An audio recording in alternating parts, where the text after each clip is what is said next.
Hey everybody, welcome to the View from the Top podcast, where we help business owners and entrepreneurs get through the valleys, up the mountain to get their own view from the top. Glad you're all listening in today, and we got Big A in the house. Wally, what's up, buddy? Hey buddy. You doing good? Hey, yeah, I'm doing great, man. Had a great weekend for the most part. I kind of batched it all weekend long. I was going to say, I don't know if that's good or bad. You say you're hanging out by yourself and it was a great weekend. So yeah, introverts, we love you need to get refueled. Like I need people around me all the time, and you need like some space. I get motivated with people around me, and you're like, man, I got to unplug for a minute. Yeah, I might be saying too much here, but I made bread. You made bread. I would starve to death if I had to make bread. Like I can't even cook an egg. Like I called my granddaughter one day and said, do you spray something in this skillet? Robin's out of town and I want an egg. And she goes, Big A, I hope you die before Nana. And I'm like, what do you mean by that? Why did you say that? She said, because you don't know how to do nothing. Like you can't do anything around the house. Abby's my go-to. All right, and you're cooking bread. You're like Aunt Jemima. I mean, you're the one. You know exactly. something.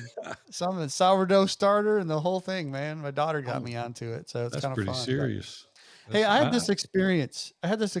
Over the weekend, and I've had it for the last couple of weeks. I want to get your take on it.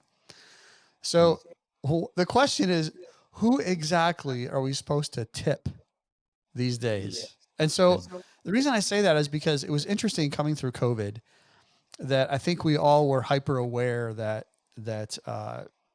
people in restaurants, especially, let's just go there first, right? Okay. That they were doing work that maybe a lot of other people didn't want to do. And we had this whole takeout thing, and we felt bad for folks and wanted to be compassionate. And so, we tipped on takeout. That started, I think, in COVID pretty much. And then, not that we didn't do it before, but it was different. Now you go to a standing counter line. Like I went to Moe's the other day, right? Yeah. The Southwest Moe's, whatever. And I go through the line and I get to the end to check out, and it's like, hey, do you want to leave a tip? I'm like, for what? Like, I don't understand, right? So I don't want to be incompassionate. Is that even a word? But like, I don't know. We know what you mean. Yeah. I'm like, what? I'm like, and then I start to feel guilty. I'm like, what if I don't? Am I a bad person? Yeah. Like, yeah, I've had similar experiences. I went to the cookie place. There's a place here in Hendersonville, and you go up to the wall, not even to the counter, right? I mean, you don't even go to where the people are at, and you order your cookies. I probably shouldn't be ordering cookies, but anyway, I was ordering cookies, and it started at 18% gratuity. I'm like, all they got to do is put my cookie in the box. They don't even have to speak. And I'm like you, Kevin. I'm a little bit unsure. I'm a big tipper. Like when they wait on you, too. We're at restaurants, right? I want to take care of them because they're taking care of me. But 18% gratuity for handing me a box of cookies. I'm like, I don't know. Yeah, I'd be interested in hearing from our audience. I would like to know their perspective on that as well. Yeah, that'd be awesome. I wished I had a hard, fast rule for you, but for me, primarily, if I'm sitting down at a table, people are going to get tipped well if they take good care of me. If I've got to go up to a counter, order cookies on the wall, it's not happening for me. So I'm kind of in the same boat as you are. I still feel a little guilty. So I'm trying to figure it out. Yeah. But I'd love to hear from those listeners, man. Go to leave a comment for us. You can go to viewfromthetop.com/podcast and leave a comment there.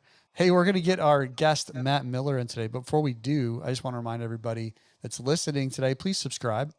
And you can do that through, whatever platform you're listening to. You can do it online as well.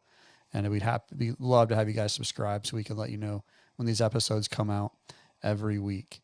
Well, we got Matt Miller. Aaron, tell us about Matt Miller. I know we did the interview. Yeah, Matt is such a great guy. Matt's been around our community for a decade, and we talk about that on the interview a little bit. But I remember walking through the process with him when he had a business that was doing good, right? But we took it kind of to the next level, and he ended up being on 3,000 school platforms. Like, if you say that in a hurry, it doesn't sound like a big deal. But if you break that down, that's unbelievable to be. Yeah, these are high touch. Yeah. I don't think he mentioned this on the podcast, but these are like show up at the school, Right. 3,000 schools. Yeah, that's a bunch. He's got over 500 himself personally that he sees after, but he really dives into the emotional side of. We tease Matt a little bit, about we have a Matt meter. How long is it going to take you to cry? And it didn't take him but a couple of minutes because he is so compassionate. His heart's He so is big, man. so into his family. He really enjoys leading the organization's school spirit vending. He's done just an incredible job there. But man, what a great heart. And there's a lot of lessons you're going to learn on this today about how to take care of your kids in a tough situation, about the lessons learned of a failed business and how he survived COVID. He reinvented himself during COVID. And I think you're going to enjoy it. So, hey, let's get into it. And I couldn't be more excited today to have Matt Miller in the house. Matt, you doing good, buddy? Doing awesome, Big A. Thanks for having me. Kev, good to see you. Yeah, you too, bud. Wally and I were talking several months ago, and we were kind of getting a guest list together, and your name surfaced to the top of the list for numbers of reasons. And I want to share a little bit the reason. Matt and I met almost 10 years ago. Matt, can you believe it's been a decade? It just goes by too fast. Dave Ramsey had invited me to do Entree Leadership as kind of a guest to be there, also as a gift to be there. And during the sessions, Matt and another guy named Brett sat at a table across from me. And during the breaks, we go out to this VIP lounge that Dave had set up. And Matt and Brett and I would talk. And Matt and Brett came up to me shortly thereafter and said, "Hey, we want to hire you as our coach." And I started laughing. And I said, "This is not even my event. Like, this is Dave's event. Don't you think you maybe should contact Dave?" And Matt and Brett both said, yeah, we love Dave, but we really want to hire you to be our coach. And so during one of the breaks, I went to Dave and I said, "I got these guys out here. I don't have any idea who they are, and they want to hire me as their coach." And Dave started laughing. And he said, "Man, go for it. Go for it." And it's turned into quite the friendship and quite the relationship. And so, Matt, give us a little background, man, of you and School Spirit Vending, what you're about, and let's dive into this interview. So this is kind of the third reinvention of me. I started out as an Air Force pilot and flew in the Air Force for over a decade, went to the Air Force Academy for college. Once my commitment was up to Uncle Sam and started to have kids, got sick of being a pen pal to my wife and decided to move on from that. Went to the corporate world and was in the corporate world in the medical device industry and then in the advertising space for another decade. Along the way, realized that since I didn't own it, there was oftentimes things and decisions that were made that weren't in my best interest. And along the way, decided that I really needed to do my own thing. And got to a point when I was working in the advertising space where a couple decisions made by my boss cost us literally thousands upon thousands of dollars in my next year's income based on bonuses and quota and all that. And we were put into a big hole financially. And I vowed at that point in time never to go there again. Didn't have a whole lot of money.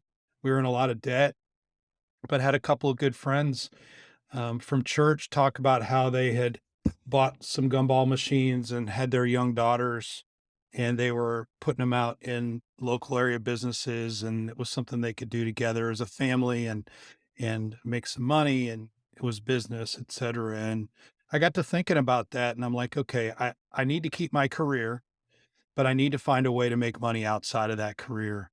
And so I did a bunch of research over a couple of months on all types of vending, decided that bulk vending, initially gumballs and candy and later toys and stickers and temporary tattoos and all that, was the route that I needed to go. And so I found a couple of used gumball machines on eBay and um, bought them. I went and picked them up across town in Houston where we lived at the time, and then set about figuring out how to get those placed in local area businesses. That was 20 years ago now. And along the way, built up a very successful business there. Then in 2007 and 2008 hit, the market crashed, and there was a lot less people frequenting the locations where I had my vending machines. And around that time, had a few young kids come knocking on my door trying to sell stuff for the local school fundraiser, and wondered if I could find a way to marry what I was doing in vending with school fundraising, get some kids off the street. One thing led to another, and School Spirit Vending was born. And we essentially set up sticker machines in schools literally all across the country. We're a franchise today, with about 3,000 locations in about 40 or so states. And we help schools raise money passively with our vending program. Matt, you glossed right over one of the most important things about this is your heart to help those kids. Take us back there for a second related to that encounter with that child that knocked on your door and wanted you to get involved in this, school fundraiser. And what did you and Amy like after that encounter? What happened? Take us back there to 2007 with that conversation between you and Amy. I just know that I had kids about the same age at the time, and these kids were coming knocking door to door in a suburb of Houston without any adult supervision, literally knocking on the doors of strangers. And I was like, there is no way I would let my kids do that. I'd have enough trouble if I was going around with them to let them do that, let alone just setting them out to do their thing. And I was like, man, this does not sound, this is not right. And I knew the value of vending. I knew the fact that, the beauty of a vending machine is you don't have to be there. And so if I could figure out a way to make what I was doing work in the schools and take some of that burden off of the kids and the families within those schools to help support the school, it would be a win for them. And I could also be in locations that were the most secure possible in the vending world, in public schools around the country. And so that's kind of where it all came together, out of necessity, but also just having kids that age and just not understanding why some of the things were being done the way they were. Man, what would you say to people today? Use the word necessity. Some people use the word desperation. Some people don't have a sense of clarity. What would you say to people today going through similar circumstances or situations and how to look at things maybe differently? Like you were very intuitive. You paid attention to what was going on at hand and you turned that into a strategic business. A lot of people would run from that. They wouldn't even look at that. They feel, in a sense of desperation, or they feel like there's no way to win. Uh, what would you say to people like that? Because I know personally you have a lot of determination, you have a lot of grit. Um, what would you say to those people? Well, first off, I would say I didn't have any choice. I I had to make more money. Your back To was give you against the guys an wall. idea, I got to the point where I literally got turned down for a payday loan, and you Mhm. don't have to have a credit rating for a payday loan.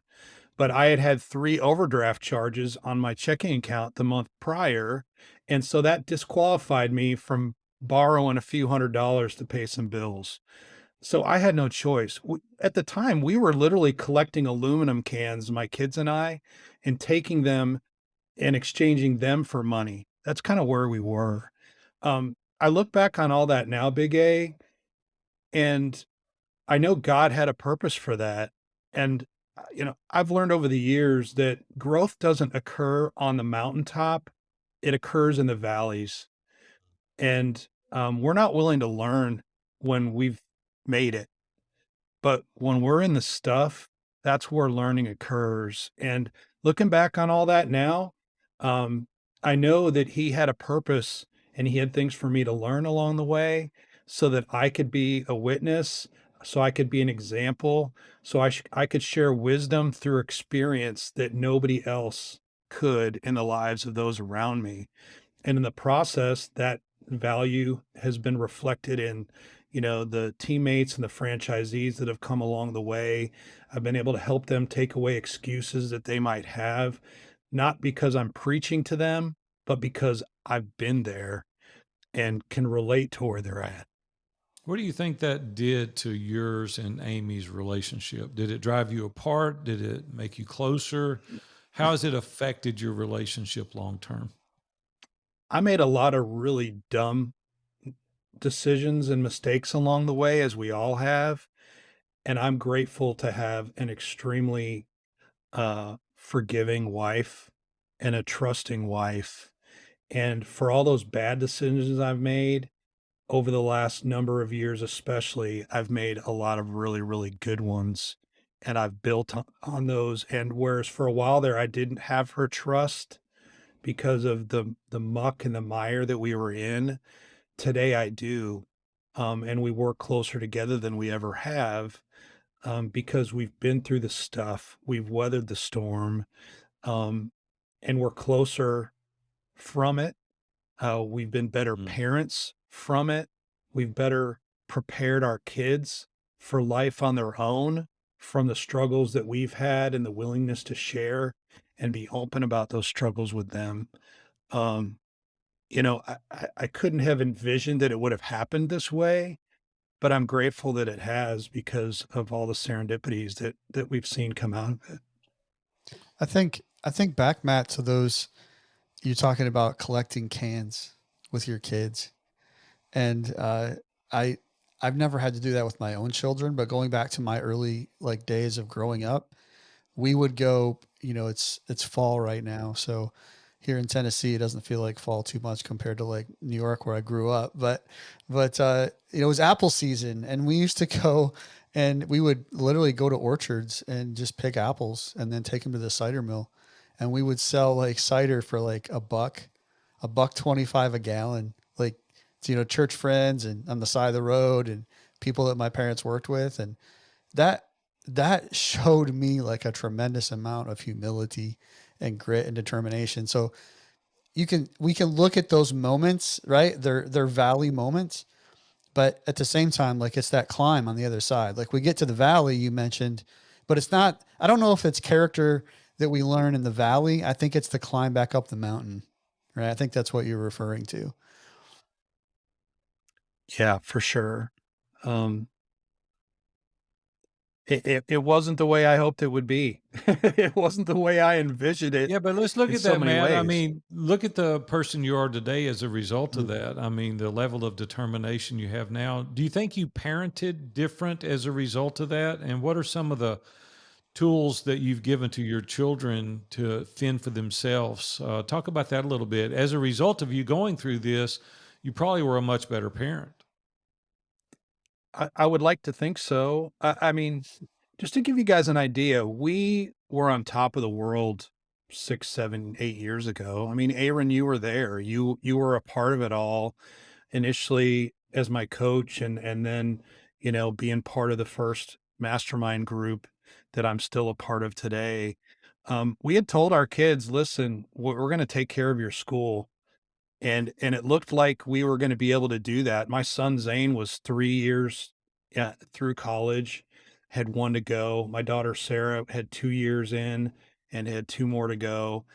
And, we climbed out of that initial hole, had a bunch of success, and then we kinda went back into another couple of holes, one of which we got to the point where we had to tell our kids, "Listen, we're not gonna be able to take care of your school like we thought."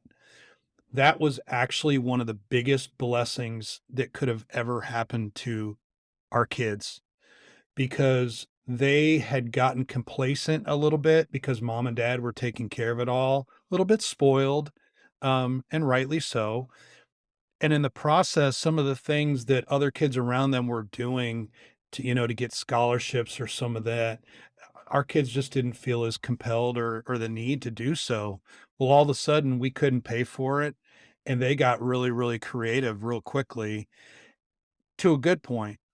Mm. Zane, as an example, walked into the head of the art department at Hillsdale and basically said, "Here's the deal. I've got to figure out how to make this work because this, happened with mom and dad and our family."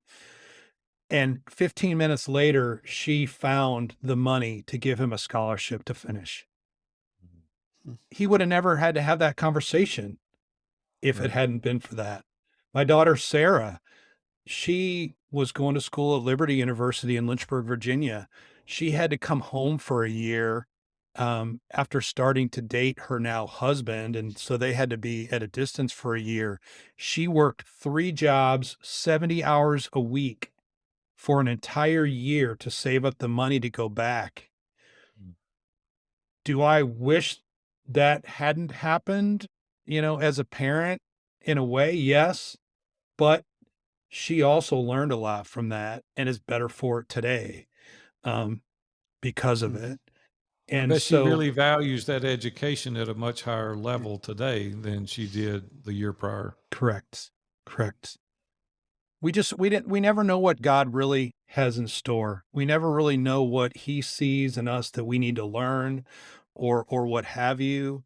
And I've learned to not question the ups and downs, but just to realize it's my job to figure it out and to get through and to lean on him in all things. And I mean, you guys have been around even in the last couple of years with COVID and all of that. I mean, we were literally out of business for 18 months.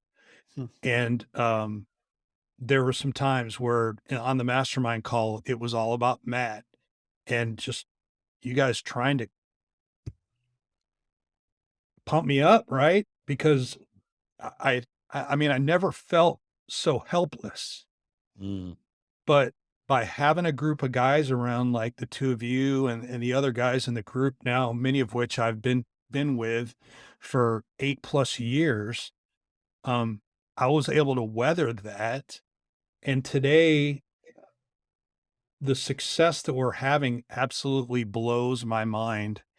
And COVID and all that downturn provided a bunch of serendipities and a bunch of opportunities that I never could have anticipated in a million years without going through that. Um, you know, uh, the wisdom, the maturity, whatever you want to call it, gained from that, the perspective that I can once again share, especially with other guys in the group, um, because of some of the stuff that I've been through. I think God put me there so that I could share and could be a support in a way that maybe others can't be. Man, let's dive into that a little bit further. I know you're a huge advocate of masterminds and didn't even know what a mastermind was a decade ago. And you joined ISI, the first group that we created. Let's talk about the value of those long term relationships. Who would you have gone to, or who would have been in your corner during these difficult times had you not had those guys? Or did you? Did you have guys? Did you have people that could walk alongside you? And let's dive in the value of those relationships. Real quick, first, Big A, I learned about the mastermind idea 25 years ago reading Master Key to Riches and Think and Grow Rich by Napoleon Hill. So if anybody's listening to this and kind of wonders about the whole concept, that's where it came from, was his writings from back in the 40s. Um, so when you first started talking about this whole idea of a mastermind after we had met, at Dave Ramsey's event, I was like, I didn't know what it was. I just knew that there was value. So when you said, let's go ahead or we're gonna take this next step, I was like, sign me up. I'm the first one in. Um, Here's the thing. I don't have relationships as close in my church that I can go to with a lot of the things that I've been able to go to the guys in my group for. There's some things that I can't go to Amy about just because of how we're both wired completely differently and the stress that she would carry, um, et cetera, from that. Not that I keep anything from her, but there's just some things that I need to go somewhere else to get some insights and help with, and wisdom on. Um, the fact that, like I said a little while ago, a group of us guys now have been together for 8+ years. We've spent, 52 hours a year over 8 years together, Mm. truly living life, let alone seeing each other a couple times a year face to face. These guys know me better than anybody except for my mom and dad and my wife and my kids. And because we come from different parts of the country, because we come from very, very, very different walks of life, and because none of us have skin in each other's game, I know that I've got a group of guys that I can go to and get an unbiased opinion and wisdom from experience in their own world that I don't have because I haven't lived what they've lived. I can't get that anywhere else. You know, even in a church environment, I'm worried about next thing you know, the gossip mill starts because I told somebody and they happen to tell somebody, their wife, or next thing you know, the Millers are the talk of this or that.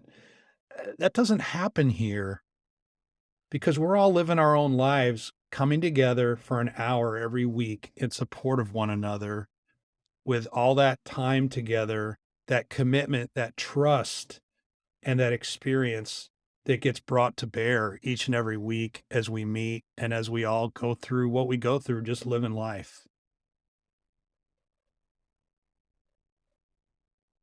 That's really good. How do you think Amy has benefited as a result of you surrounding yourself with competent, capable people to help you push through some of these challenges? I'll tell a story, and some of the guys probably that are listening need to hear this because I know sometimes the wives are the biggest challenge with ISI Mm. because we're we're getting they feel like it's the guys club, right? Or whatever, because they don't know what they don't know. I'll never forget, I was on a call with Big A. I was out here in my office and I had the speakerphone on. And my office is separated by a breezeway from our house so that I've got some peace and quiet. And so I'm not messing with everything that was going on in the house, especially when the kids were still here, because Amy homeschooled them. Anyway, you and I are talking, Big A, and you had just asked me as the door opened and Amy walked in, you had just asked me, when was the last time you dated your wife? She heard that, got a big smile on her face, a big knowing smile on her face, turned around and closed the door. She has never questioned what we do since that day because she knew this just wasn't some boys club, Mm. that her husband was getting support, not just in business, not just professionally, but in personal, spiritual, and other parts of life as well. And she knew that if somebody was asking me about that, that her and our family's interests were being looked out for in all this too, not just, you know, once again, the whole boys club thing. Man, I'll never forget. We talked about that later, and you hadn't dated her in a long time. And I'm like, I gave you the name Romeo. I said, okay, Romeo, we got to fix this, man. You got to get out. So you've got a whole list of names that I've tagged you with over the past 10 years. And I wanted to have you on because you have such a great heart. You've been through so many trials, you've been through so many successes. I don't want to just make it sound like they're all bad. I mean, they're not. I mean, listen, I don't know if y'all heard it in the opening comments of what Matt said. They're in 3,000 schools across the U.S., which is mind boggling to me. You're in almost 600 yourself personally, and you have taken something that a little girl knocked on your door trying to sell you something for their school fundraiser, and you've turned it into a business with franchisees all over the country and in thousands of schools. Tell us what it looks like going forward. What are you excited about in taking school spirit vending? You know, we are changing, continuing to change, just like any business has to remain viable. Um, but I see the platform and what we've built, the trust that we've built within the schools that we're in. One thing that's unique about what we do is the fact that most vendors that are in and out of the schools are, especially in the fundraising space, There's a certain time of year they come in, they do their thing for a week or two, and then they're gone, and they may be invited back next year or not. We're in the schools all the time. And so we've become a trusted resource in a lot of ways. And so not only are we providing the fundraising aspect of things, but I'm really excited now post COVID with being able to share um, a lot of what I've learned over the years and a lot of the relationships that I've developed and the tools that I've learned about through those relationships that would be beneficial to the schools, to the kids and their families within those schools. So that's kind of the next step that we're beginning to work on. One of the guys in ISI, actually, a couple of them, were in the process right now of putting some things together where he's going to be able to provide essentially free online courses for the kids about money and finances and stuff in a language um, that kids can understand, in a way that they can understand, and in a way that the school systems today are not equipped to provide. And I'm going to be able to be just a little part of that in sharing his content with the principals and the teachers, et cetera, within those schools, and then allowing them to decide what they want to do with it in relation to the kids and their families within those schools. I had a conversation with a principal here. It's been a couple of years ago now, and he was talking about one of their biggest challenges is actually further educating the families of the kids within the school and supporting them in a way that they just can't and are not mandated or equipped or what have you to do. So to be able to bring some of that to the schools and to be able to have a positive impact in that way, is what really, really excites me moving forward. The vending, the quarters, the stickers, all that stuff has been huge and will continue to be, but making a bigger difference and a bigger impact is one of the main things that really motivates me, um, moving forward, above and beyond all that. Man, that's one of the things I've really loved about you over the course of this decade that we've dealt together is like we need to make a living. All of us need to make a living to provide for our family. But your willingness and desire to always be looking for that purposeful, meaningful reason to do this. And now I even see it in your face, the excitement of being able maybe to educate the families at a higher level. There's always an opportunity for you. Like you could have sat down, you could have quit, you could have been like, "Hey, I got to just go get a job and do something else." But you pushed through.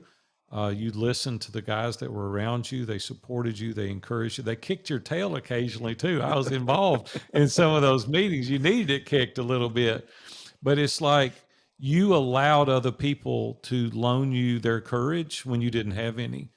You took an opportunity that could have really been bleak in the lives of your children and you turned it into an educational moment. You've taken something that pushed pause as a result of COVID and reinvented yourself. You're like the Weeble Wobble doll. Every time you hit you just stand back up. And I'm like, that is so cool, man. I love somebody with that kind of tenacity and that kind of heart. And I think it's because of your heart that you have that tenacity. If it was just all about the money, no. But man, for you, it's about growth and loving those kids. And man, you've got Zane and Sarah and Becca and just absolute amazing kids. I've watched them grow up. I've been around them. Had conversations with Amy about you, and it was about jerking a knot in your hind end if you didn't get up and do so. She loved it too. She loved it when I kicked you a little bit.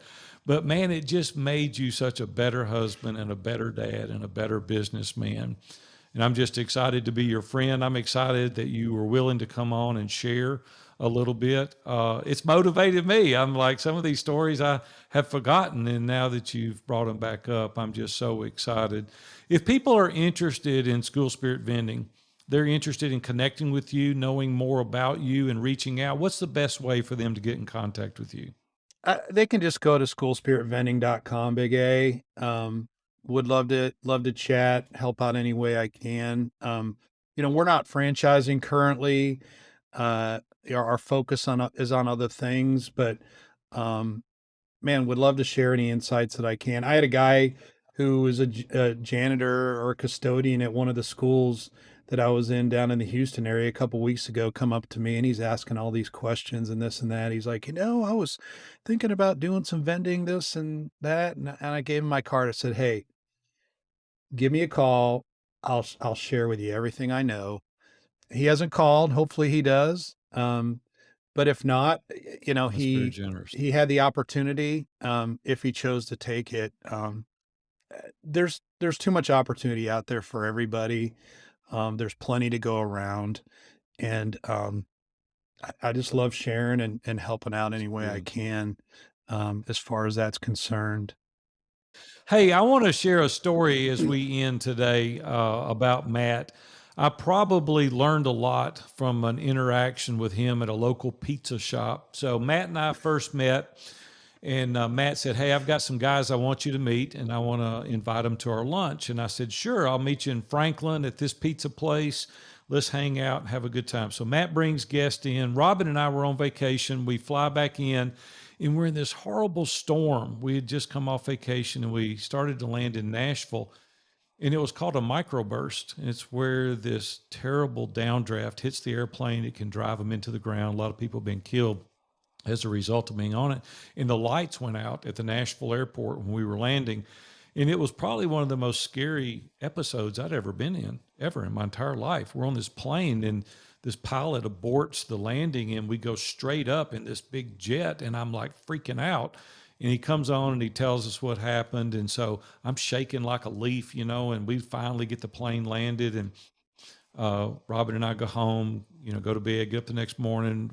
At lunch, we're supposed to meet Matt and a couple of his buddies at this pizza place.